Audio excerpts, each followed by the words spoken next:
Bom, olá a todos. Então, eu sou o Lucas Carboni, da PoliUSP, sou orientado pelo professor João Paulo Eguia, da ESC, e hoje vou apresentar o desenvolvimento de modelo via manufatura aditiva com aquecimento interno, para análise de escoamento e desempenho aerodinâmico e perfil de asa laminar.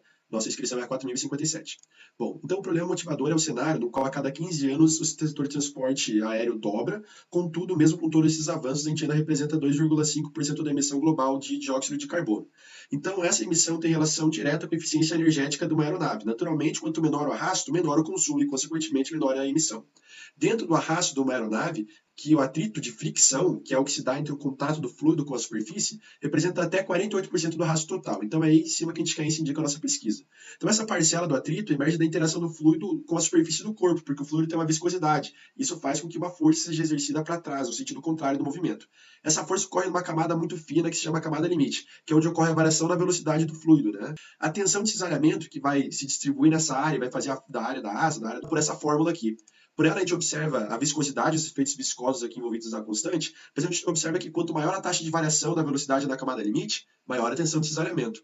Aqui a gente tem o escoamento laminar e turbulento, que são dois regimes. A gente observa que no turbulento vai ter uma variação de velocidade muito maior na camada limite em comparação com o laminar. Logo, em condições de voo constante, o atrito de fricção numa camada limite turbulenta é muito maior do que uma na camada limite laminar. Isso faz com que, se o arrasto aumenta, eu tenho que aumentar a tração do meu avião e, por consequência, gastar mais combustível.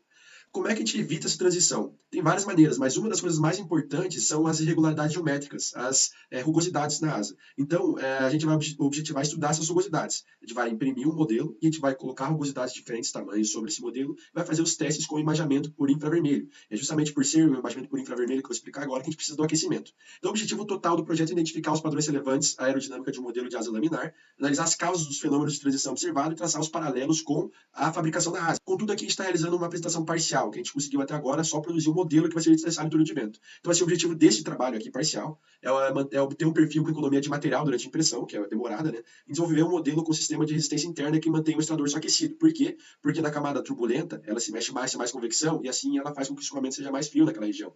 Aqui a gente pode observar, nessa linha é onde ocorre a transição, e aqui tem a diferença de temperatura. Para imaginar com infravermelho, precisa estar uma temperatura diferente o modelo do ambiente, por isso que a gente aquece ele.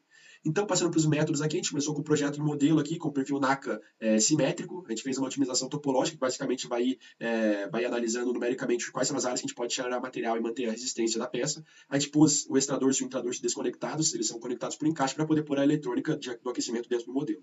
A fabricação passou por alguns percalços, a gente fez protótipos, a gente observou o encruamento que causou esses problemas de impressão, que a peça caía e o material era depositado no ar. A gente resolveu isso com uma base maior de adesão e configurando melhor as características de impressão. A gente também fez os cálculos teóricos para ver quanta potência que a gente precisaria na nossa resistência, vendo que a nossa fonte conseguiria fornecer essa potência, a gente passou para a conformação da chapa, para ela conseguir entrar nesse vão aqui presente no modelo. Essa conformação foi feita um recozimento para aliviar as tensões e manter o formato da conformação, para ela conseguir entrar na asa. E aqui está a resistência instalada na chapa, a chapa de alumínio serve para homogeneizar melhor a distribuição de calor, e aqui tem o isolamento de cortiça instalado.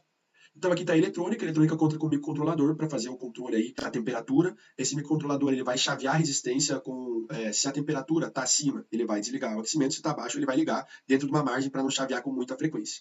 Esse chaveamento é realizado por um transistor, a temperatura é lida por esse termopar aqui que está conectado ao módulo. Essas pilhas dão energia ao microcontrolador e a energia para a resistência é fornecida externamente. Isso daqui fica tudo dentro do modelo quando ele está dentro do túnel. É que a gente realizou alguns testes, a gente observou que o aquecimento não está da maneira desejada, porque ele precisa ser homogêneo. Ele precisa ser homogêneo para que as diferentes temperaturas a gente tenha certeza que são por conta do escoamento, não por conta do modelo. Então a gente fez um outro teste, a gente desligou o aquecimento e depois de 2 minutos a gente obteve uma homogeneidade um pouco maior, mas mesmo assim, como o material não é um bom condutor, que é um dos percalços de usar a impressão 3D, a gente ainda queria descobrir qual era o problema. Fazendo outros testes, a gente viu que aqui é só imaginando a chapa, tanto que dá uma temperatura bem maior. A gente vê que a chapa está bem homogênea.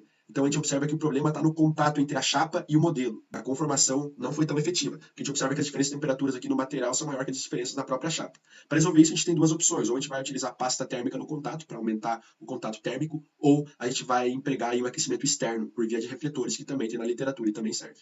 Então as contribuições parciais, a gente conclui que há sim possibilidade de utilizar perfis com aquecimento interno, mesmo com impressão 3D, porque a gente viu que o problema foi na chapa e não propriamente no modelo. A gente fez uma revisão bem legal sobre os padrões de rugosidade em estudos via imageamento infravermelho aí, da transição. Essa revisão está presente no nosso relatório semestral. A gente basicamente fez uma revisão de todos os artigos para ver qual que é o tamanho de grão que a gente tem que usar.